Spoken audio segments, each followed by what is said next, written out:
Hey guys, it's Victoria and welcome back to FemmeHead. Why did I sing that? Welcome back to FemmeHead. I'm feeling really good today and I wanted to talk about basal body temperature and cervical fluid or mucus, whatever you want to call it. It's important to note that there are a lot of things out there that can affect your basal body temperature and your cervical fluid, and they might be things that you don't know, or if you're new to the game, you just don't know.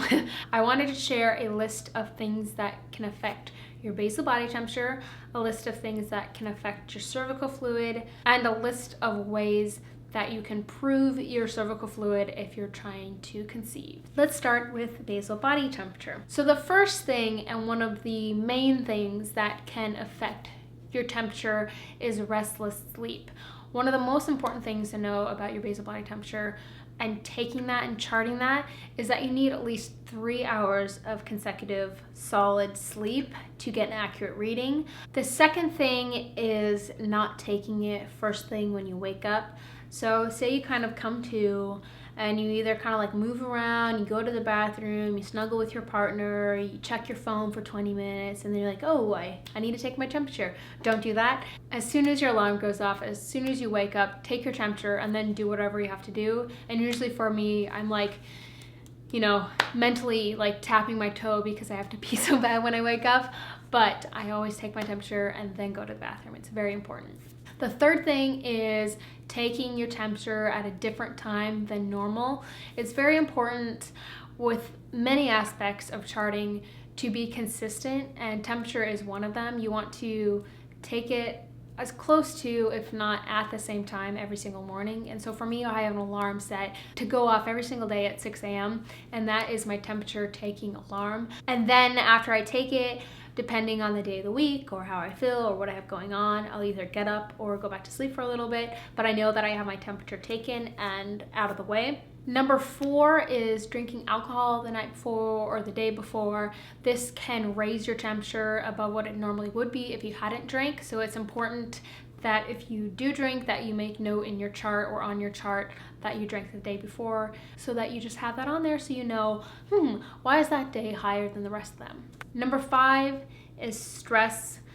Stress messes with a lot of things in your cycle beyond just temperature. Number 6 is travel. Whether that's the stress from travel or actually being in a different time zone and your body thinking it's getting up at a different time, or you're not sleeping so great because you're jet lagged. Whenever I travel somewhere, I try to still have that alarm set for 6 a.m. in that time zone. I have a little data point in my chart to travel. And so if I am traveling that day, I'll just click that. So when I'm looking back at my chart, I know that I was traveling those days. So number 7 is illness, which seems pretty obvious because it's going to probably cause your temperature to be higher than it normally is, even if you don't necessarily have a fever. So I'm just kind of getting over a cold, and I very rarely, I don't remember the last time I actually had a fever, but I have noticed that my basal body temperatures in the morning have been much higher than normal.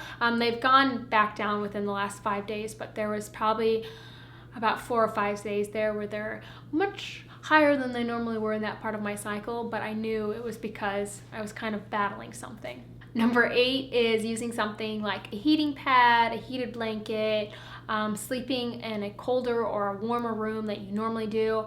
Some women are much more affected than other women by small temperature changes or time changes when it comes to their basal body temperature. And you kind of just have to figure out for yourself which one of those categories you fall into. But it's worth noting that if you're traveling and you're staying in a room that's much hotter than you normally would, make note of that on your chart. And the final one I have on this list is using a broken thermometer, or maybe you're using a thermometer that's not meant to take a basal body temperature. There are thermometers out there that are made more sensitive for taking your basal body temperature. And if you've been charting or if you ever charted, you know the importance of just a couple points of degrees can have on your chart and what that means for where you are in your chart and what you can or can't do. And so it's important to have a thermometer that's working and one that's meant to chart with. So if your temperatures have gone a bit wacky and there's not an explanation, you're not sick, you're not stressed, you're not traveling, you're getting consistent sleep, then it might be time to look at either getting a new battery for your thermometer or just replacing it altogether, depending on what kind of thermometer it is. Things are going to happen and you're not going to be perfect for every day of your cycle when it comes to taking your temperature. I usually have like 1 or 2 days a cycle where I like mess up taking my temperature somehow, or something goes wrong to where it's a little wonky. And the most important thing is to try and be as consistent as possible, but when something comes up, just make sure you're making note of that on your chart for when you go back and you can take that into consideration. So moving right along, let's talk about cervical fluid. I have 16 things on this list and I'll try to go through them quickly. For the ones that I know how they affect your cervical fluid, I will tell you, but there's like 2 I think on here that in my research it said this affects your cervical fluid, but I couldn't figure out how it did or what effect it had, so I'll just tell you and I'll say sorry, I don't know. The first one is antibiotics. This is something that I remember back in high school and college, like when everyone started taking hormonal birth control, that it was a thing where if you took antibiotics, it could cancel out your hormonal birth control, but it said that it can also affect your cervical fluid. The second thing is breastfeeding. Well, I don't have any personal experience with this. I do know that breastfeeding suppresses your fertility, and so for new mothers out there, if you're just had a baby and you've started charting again, you may notice that your cycles are a little wonky. Your cervical fluid pattern there's not a pattern, it's really patchy, but that's normal. That's part of breastfeeding and your body kind of regaining its fertility after being pregnant. The third thing I have on here is dairy. Depending on how your body reacts to dairy, whether you know it or not, this could thicken up your cervical fluid, which if you're trying to get pregnant, this could be a bad thing. Number 4 is cough syrup. This can actually thin your cervical fluid, and I've seen like countless times women recommending cough syrup as a way to thin out your fluid, as a way to actually help you conceive.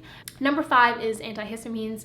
This can dry up your cervical fluid. Number 6 is semen residue. So if you've had sex recently, you could have semen come out and it's very similar to fertile cervical fluid. Women could have sex during a time that they think they're infertile, and then the next day go, oh my God, I'm fertile because I have this egg whitey fluid, but that can actually be the semen just coming out of your body, which may sound gross, but that's part of it. But what I've heard about this is the difference between semen and egg white cervical fluid is if you take the fluid and you rub it between your fingers, the semen will actually like dry up and kind of ball up and get tacky, while egg white cervical fluid will just stay stretchy and kind of wet and there, and it won't tack up. Number 7 is the drug Clomid. This is prescribed to a lot of women who have problems with fertility, but it actually can dry up your cervical fluid, which isn't a very good thing if you're trying to get pregnant. Number 8 is quitting hormonal birth control. There's a chance, if not a good chance, that your cycles may be a little wonky for a little while after you come off hormonal birth control. So if you get off birth control and you start charting, and you don't really see a cervical fluid pattern or it's patchy or whatever, it's probably because you've just gotten off birth control. Number 9 is vaginal soaps.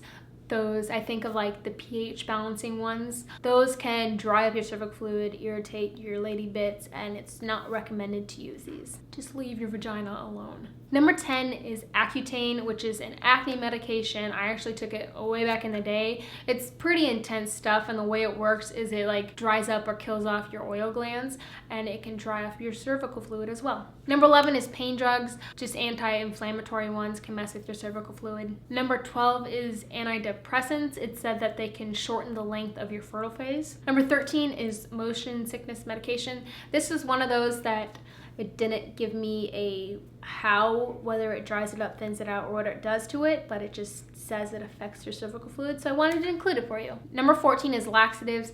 I didn't see how this one affected, but I would assume that it thins it out. One thing I saw like multiple times when I was researching laxatives was that you want to be very careful with them while you're pregnant. I've heard that laxatives are crucial at certain stages in your pregnancy, so just make sure you talk to your healthcare provider, midwife, whoever it is, so you're taking one that agrees with you and is safe for your pregnancy and all that jazz. Number 15 is progesterones. Some women take progesterone when they're trying to get pregnant, and it can dry up your cervical fluid. So it's just worth noting. 16, my final one, is smoking. It's bad for a whole host of reasons, but it also dries up your cervical fluid. Now, 5 things that can improve your cervical fluid now that I've told you all these things that are bad for it. The first one, and probably the most important and easiest thing you can do, is just drink water. I can't think of the number right now, but there's a certain percentage, if I find it, I'll put it on the screen, but there's a certain percentage of your cervical fluid, like 90-some%, that is water. So if you're not hydrated enough, your body doesn't have that necessary fluid to make your cervical fluid. So if you want good cervical fluid, make sure you're drinking plenty of water. And going along with that is caffeine. Take a step back on the caffeine as well. Another thing I saw was evening primrose oil. This is said to help your cervical fluid. The next one is grapefruit or other citrus juices is said to help. Number 4 is eating plenty of veggies, just making sure you're getting the correct nutrients into your body. And finally, it's obvious, but to avoid the things on the previous list of things that can dry up or affect your cervical fluid in negative ways. That is what I have to say about basal body temperature and cervical fluid and things that can affect it, things that can make it better. And I know there's probably things I'm missing. It's just, my point today is things affect your body, things affect your cycle, and it's just important, especially when you're charting your cycle, to be aware of these things and make sure you're making note of those things on your chart. Thank you so much for watching today's video. Do not forget to subscribe to FemmeHead for more of me. Give this video a like, and I'll see you guys in the next one. Bye!